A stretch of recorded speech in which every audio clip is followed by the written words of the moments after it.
Can one chapter of a book really turn into a really interesting creature feature horror film? Maybe. Let's talk about it.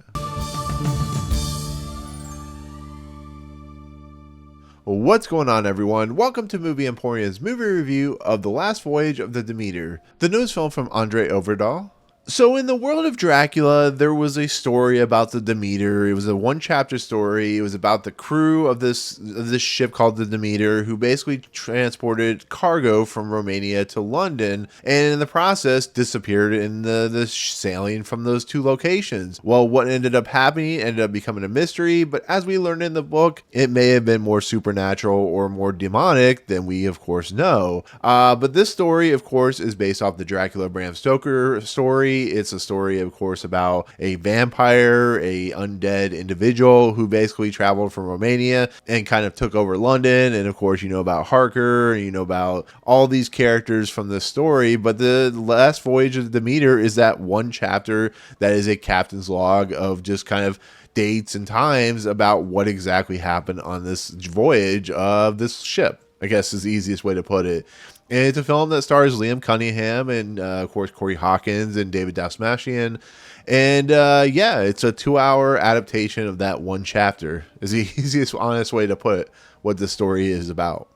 So the idea of Dracula, the adaptation of Dracula, has been done 1,000 times at this point. It is now in the kind of the public, domain. It can be done in what form or fashion that it wants.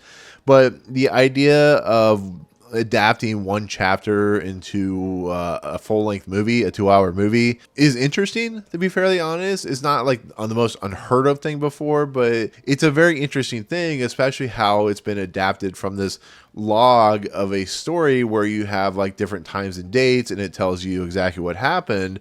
But it's just a very fascinating thing. So going into this movie, I didn't know what to expect because you really don't know if it's going to work because on the nature of just one chapter of a book, you never hear of those kinds of things. You always hear of an adaptation of the whole entire series or the whole entire book. So with that said, Universal being the monster creature feature of all time when it comes to, Dracula and the Mummy and the Wolfman and stuff like that, I was hopeful that, this would be an interesting kind of fun little horror film. And so do you find yourself out there in the world trying to find a book to read? Everything is not speaking to you. You want to find something a little more over the top and crazy and silly, unlike the typical tropey books that are out today. Well, personally, I found a book just for you. This book, which is called J.R. Castillo Comes Home, which is written by Johnny A. Mann, is a story of a writer from that comes back to his hometown. He's a noir writer, and he tries to get back with his high school crush as well as dealing with a serial killer in his hometown. And as you expect, if you read Johnny A. Mann's material before,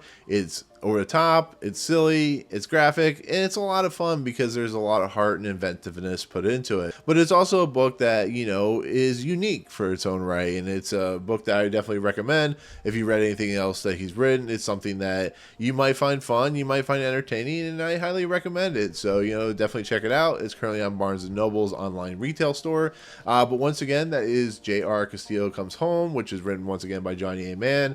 And yeah, it's a book that I highly recommend. So definitely check it out, and we'll see you soon. Bye, guys. And for my honest review, that's exactly what it is. It's a very interesting, very different take on the Dracula franchise, and it doesn't stray away from like what Dracula is and who Dracula is and all that stuff. It takes place on one location, a ship. It's going from one location to another, Romania to London. And I think, having that kind of holding a lot of that back, having not a lot to put in front of you can be quite boring. And I think they find a way, for the most part, outside of it just being too long, to do that. I think the characters are interesting, even though some of them are not well written because they're not meant to be, because they're more fodder than anything.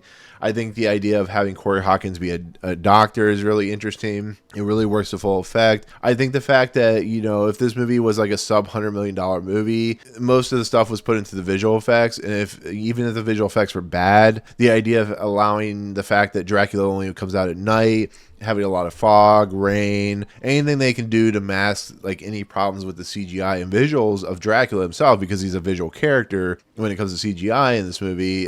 They do a really nice job. It's really what I would call really potent and really effective when it comes to the creature itself. You see the creature, but sometimes you don't, so they can mask, not using as much CGI. This is the actor who plays Dracula, of course, actually played the Crooked Man in the Conjuring universe. So it's really effective. I think they did a really nice job with the creature effects. I think it really is effective, and how menacing and dark and disturbing, and how kind of awe that character is. We're so used to like the Bela Lugosi or the, of course, Gary Oldman version of Dracula, that now that they have a creature version that really stands out, it does a really nice job. It's, Universal throughout the years has done different iterations of Dracula, and I think this one actually really is effective, and I think the director, André Øvredal, does a really nice job of creating that. I just think the problem is that this movie gets a little boring and is way too long in its kind of storytelling. I mean, this is a chapter of a book that, though it can be adapted, which it does pretty effectively, I think the problem remains where there's a lot of time where they rinses and repeats itself, and it becomes a little stale and stilted. So, you have your point where you're on the boat, which is the whole main of the story,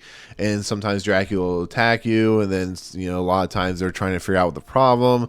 There's another character comes in the mix, which is just kind of a whatever character, which I won't spoil. But I think when it comes down to it, and this is not a very long review, I think the main characters, the three or four main characters have nice development and have nice character arcs and motivations. I think the rest of the characters are just there as fodder, like I said.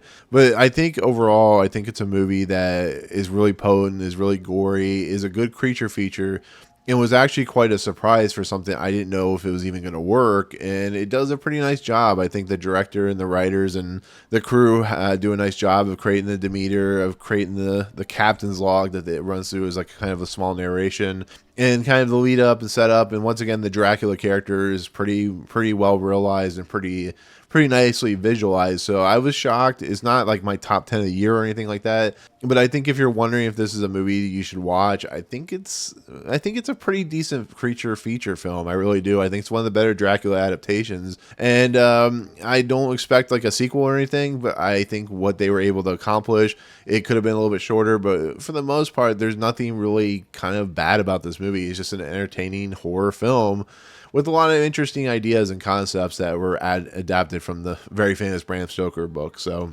anyways, with that said, that's kind of where I'm going to leave it. So there you go. That is my take on The Last Voyage of the Demeter. Thank you so much for watching. Comments below. Have you read the Dracula book? Do you know this story? Are you looking forward to this movie? Let me know in the comments. But otherwise, if you like what you see on the channel, hit the subscribe button to join Movie Emporium. Hit that notification bell. Top the fun is coming next. If you like this video, awesome. Hit that like button. And as always, we'll see you guys on the next video. Peace out.